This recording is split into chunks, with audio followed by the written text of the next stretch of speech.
Welcome to Rising Above Shadows of Abuse, Rasa. How can understanding and harnessing our personal energy influence career growth and success? Oh my God. Because, like, one of the other examples could be, let's say that you're a female and you grew up in a household where you were trained to be seen but not heard. And let's say there was trauma around that, which would make that even more a thing that you don't do, be seen and out there. So maybe you saw your mother getting abused by your father, and there was a particular traumatizing time where you had to like keep your younger brothers and sisters away from that attack happening. So then you would have the issue of, in the free floating thoughts as a result of that trauma, I need to always make sure I'm protected. And there's threats out there. I'm not safe because you wouldn't have grown up in what felt like a safe household. I'm doing a lot of clearing right now. Hold on a second, please. This happens. Like my weekly yoga class, it used to get called coughing yoga because I'd have them in poses going up from the root chakra to the crown.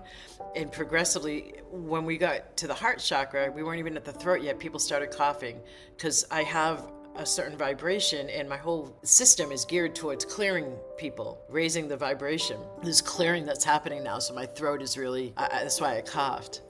It's very, very interesting. People will receive my clearings and activations and cough. It's really funny because one of my main focus is the throat chakra, and that's about choice. Beyond the communication aspects that beginners with the chakra system correlate the throat chakra to be about, what I understand it to be about is the courage, the choice center, the creativity center. So we're creating our lives from our choices, right? Yes. So we're creating our levels of success. We're creating our levels of financial well-being. We're choosing that. Nobody else is choosing our levels of financial well-being other than ourselves. So we could be seeing, let's say that mother who got abused, dad only gave her an allowance and she was always short on money. And maybe this is from a client of mine, maybe she dipped into the piggy bank of one of the kids and the child under 10, she was 6, was surprised and hurt that her mother took her hard-earned money out of her piggy bank because dad gave her such a restrictive allowance. So that woman wouldn't go for as big of a financially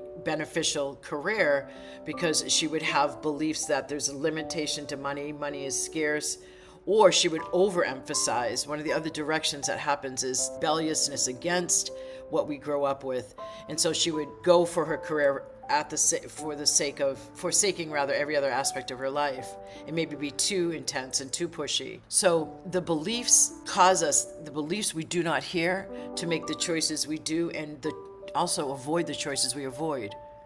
So if we grew up in a household where there was affluence, then we would have a relationship with more than enough money.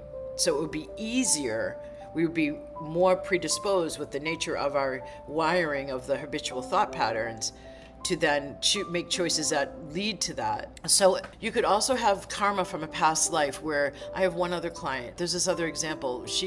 What I saw on her first one-on-one was that she was owning a fiefdom in Europe in another lifetime. It came crashing through intuitively. It was so strong. And she didn't listen to her intuition that warned her that there was a big drought or some kind of natural disaster coming that was going to affect the crops and cause her and all of her people, her serfs, to suffer. So she ended up losing her money and causing all of these people, her serfs, to suffer. And it stayed in her consciousness. So she approached her business.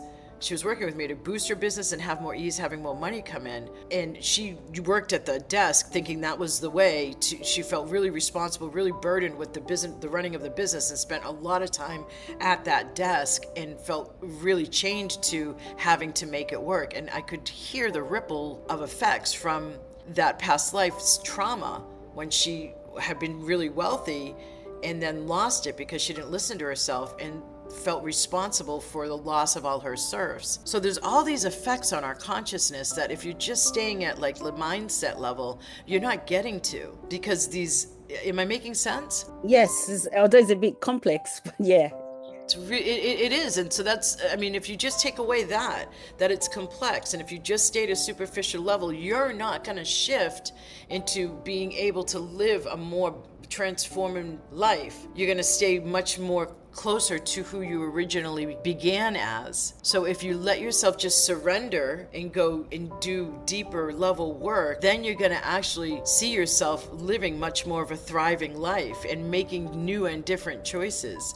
Those are easier to make. I'm not suggesting somebody goes out there without any work being done and just start making really radical choices, because that will maybe possibly short circuit your system. I help people have more courage with the clearings and activations increasingly, so they can continue to increasingly make new and different choices. So I don't like to just say this is how it is without running the energy medicine for people to help them. I don't tend to give advice. I tend to give them the support they need to make the new and different choices. I do make choices, positive choices that would elevate my my life and my purpose. So when I said it was a bit complex, was because you were talking about somebody in her past life. She made decisions that affected others, and so that is affecting our business. That's why I was saying it's a bit, because we have diverse audiences listening to the podcast. So I wanted you to simplify it. That's why I said it was complex.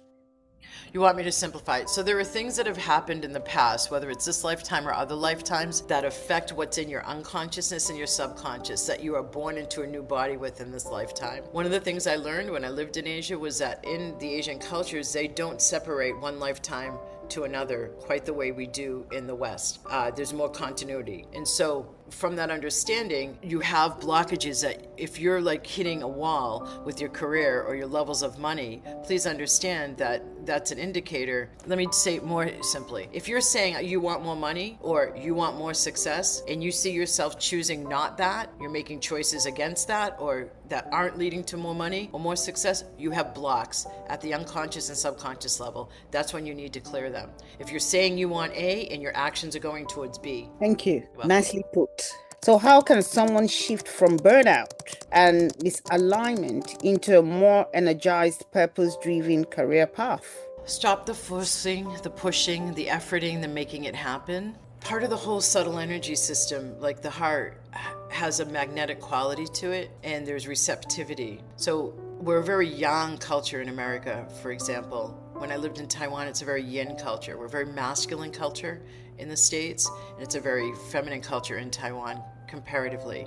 So one of the aspects of 2012 to 2032, which is considered humanity's greatest evolutionary leap, 2 of my 4 books are about this. I had a weekly radio show for 2.5 years, interviewing experts about this. 2012 to 2032 is also considered, nicknamed Humanity's Spiritual Awakening Times. You're probably noticing there's more meditation apps than there were 5 or 10 years ago. You're probably noticing there's more crystal stores, more yoga studios than 5 or 10 years ago. All of that's a part of the times we're living in and the changes that are happening. So there's probably a part of you that is likely going towards wanting more for yourself, wanting more for your life. And you may not be choosing that, right? One of the balancing aspects that is needed and happening during these times is where we're so used to the patriarchy of the more masculine actions. We each have feminine and masculine in us. It's the yin yang. The masculine is outward action. The feminine is the inward. The black part of the yin yang is the feminine. So if you think of where you are in a womb, there's no light there. So when something is seeded and growing, like an idea or creativity or your intuition, that's the yin, that's the feminine, that's within us. The masculine is when we take steps out, action steps out. In the West, we are totally focused on the measurements of achievements, that external that you can see and you can observe, right? So we're coming out of that old paradigm. That's exactly what 2012 to 2032 is about, leaving one paradigm behind and creating a new one. So the old paradigm conditioned us, force, push, effort, make happen, strategy, go for goal. Whereas here now, we're meant to be more balancing between, okay, let me see what lights me up, and then let me choose that. Let me ask my guidance, what is best for me to choose here? And then take that step. It's not about taking 5 steps no matter what's happening, like you're taking step 1 and nothing happens, and so you push harder with step 2. Instead, it's step 1, you take the step and you wait to hear, okay, what's next from your guidance or an email that comes in that lights you up, and that helps you take step 2. So that more, and then having your subtle energy system more clear and open, it will do more of the work for you. Like if you're more receptive, you're going to have an easier time having new opportunities come in. If you're more closed down, and let's say you're used to having the attitude of, I just do it myself because I get it done right, and it takes too much time to delegate, and then I always have to go back in after those people and pick up after them, you then will open up more and allow yourself to receive more support. So maybe your business would flourish more because you would actually delegate and let experts do what they're experts at, and you do what you're an expert at.